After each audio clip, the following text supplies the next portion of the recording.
A $32 billion cooperation deal between China and France has been inked and will soon begin formal usage. The two nations will work together to construct an undersea optical cable that will be roughly 7,500 miles in length. As a starting point, it spans from China to Pakistan, and it ultimately reaches Marseilles, France, after traveling ahead over 7,500 kilometers underwater. However, the United States continues to exert pressure on France over this project in an effort to undermine this significant partnership. In this video, I'll discuss the importance of the 7,500-mile underwater cable and the reasons the US is fighting to halt construction. Before we go on, subscribe to Cha News to watch about the most shocking and amazing world projects. You won't regret it. Ready? Begin! For any nation, strategically speaking, submarine optical cables are quite significant. Currently, undersea optical cables are the primary means of international signal transmission in 75% of the world's nations. More than 95% of communication data on the internet is also sent by undersea optical cables.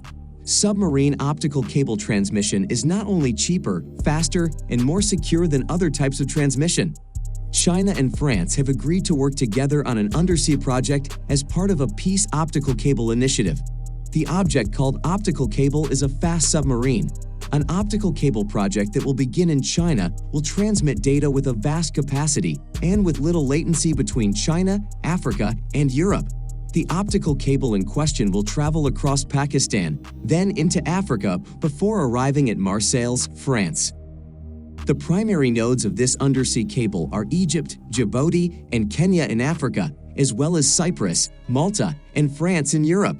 China will utilize it to provide clients in Europe and Africa services like video broadcasts, virtual reality, complicated models, etc. The countries along the underwater optical cable are now extremely supportive of this project since they view it as a very important project that has the potential to alter the growth of the internet in their nations as early as 2018.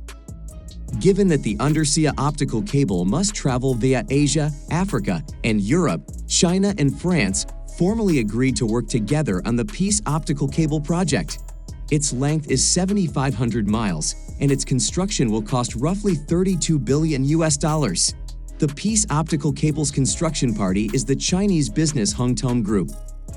It is known that Huawei is the third largest stakeholder in Hengtong Group, and Huawei is in charge of the majority of the projects for laying undersea optical cables.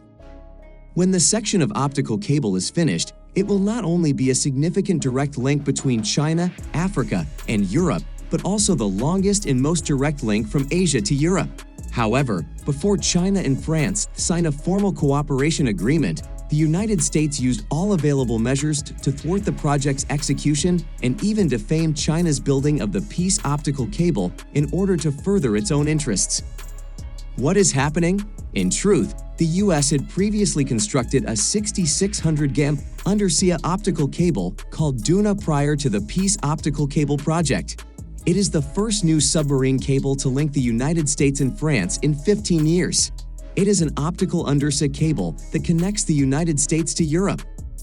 The United States is currently concerned about a portion of optical cable that China and France are developing. According to the United States, China has constructed an optical connection, making France's network security unreliable. China will probably use the chance to assault the French network infrastructure and steal information pertaining to France's primary interests. This is obviously not the case. In reality, the United States is concerned that once the optical cable is finished, it would not only end the country's monopoly on underwater cables, but also negatively impact its economic predominance in Europe. The majority of internet resources are currently under American control, enabling individuals to access the information that the country wants them to view. However, the United States' position has been significantly impacted by China's swift expansion in the internet sector. Therefore, the only option for the US is to find a means to block China's Peace Optical Cable project. Regardless of how the United States tries to stop it, France is well aware of the significance of collaboration with China. China and France will work together on the Peace Optical Cable project. France is adamant. Currently, the Peace Optical Cable project will be essentially finished in 2021, and China will formally start using it in a few months. How much benefit would this project have for both China and France if China is involved? The Peace Optical Cable project exemplifies China's hard power since, prior to its completion, the United States had the most undersea optical cables in the world, the most of which were produced and installed by American Netflix. Now, the Peace Optical Cable project, performed by Chinese businesses, also shows how China is overcoming the U.S. underwater optical cable technology barrier and shows how Europe may cooperate with China. The proposal to install undersea optical cables on the ocean floor represents China's advancement in optoelectronic technology, as well as its emergence as a global technological force capable of competing with the United States. As opposed to asserting that China has breached the American technology barrier, it would be more accurate to state that China has eclipsed American optoelectronic information technology for France. Currently, the United States controls the majority of the underwater optical cables that connect to Europe, which is particularly detrimental to the growth of France and other nations. With China's Peace Optical Cable route, the United States is expected to employ these submerged optical cables to watch European nations around the clock. On the internet, France won't be impacted by the United States, which is incredibly advantageous for France's development. More significantly, the optical cable's path resembles a belt and road more than anything else. When the installation of the optical cable is done and put into operation, it will not only increase the speed of the network in Pakistan, but it will also completely fix the problem that has been occurring with the network in Africa. Because it ends at Marseilles, France, the optical cable will one day be stretched all the way across France to reach the rest of Europe. This will make France the sole access point on the whole continent. In spite of the fact that the Peace Optical Cable, which is also known as China's Digital Silk Road, has a service life of at least 25 years, it is only natural that France will benefit greatly from this project in the immediate future. In fact, it is only natural that France will benefit greatly from this project in the years to come. Not only does the Peace Optical Cable carry around 95% of the world's data transfer, but it also boasts a data transmission rate that is far faster than the speed that Netflix in the United States provides to its customers. According to estimates that have not been finalized yet, the amount of network data that is delivered by a piece of optical cable that has been cut in half is roughly comparable to the amount of traffic data that is created by Netflix's cable in the United States for 9 hours. This comparison is based on estimates. This section of optical cable, which spans the entirety of the Black Sea, would also significantly quicken the rate at which businesses tied to China's communication services industry set up shop in European and African countries. In addition, both China and France will see substantial economic advantages in a relatively short amount of time.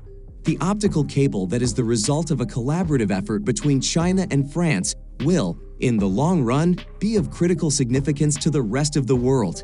In a manner analogous to the installation of underwater cables all over the world by the United States of America, this network is not just being developed for the purpose of exercising control and gathering intelligence.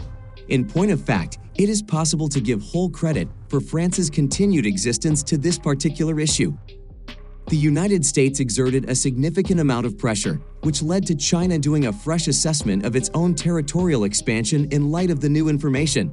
As a direct consequence of this, China has at long last given its assent to working in collaboration with the United States on the production of submarine-related projects.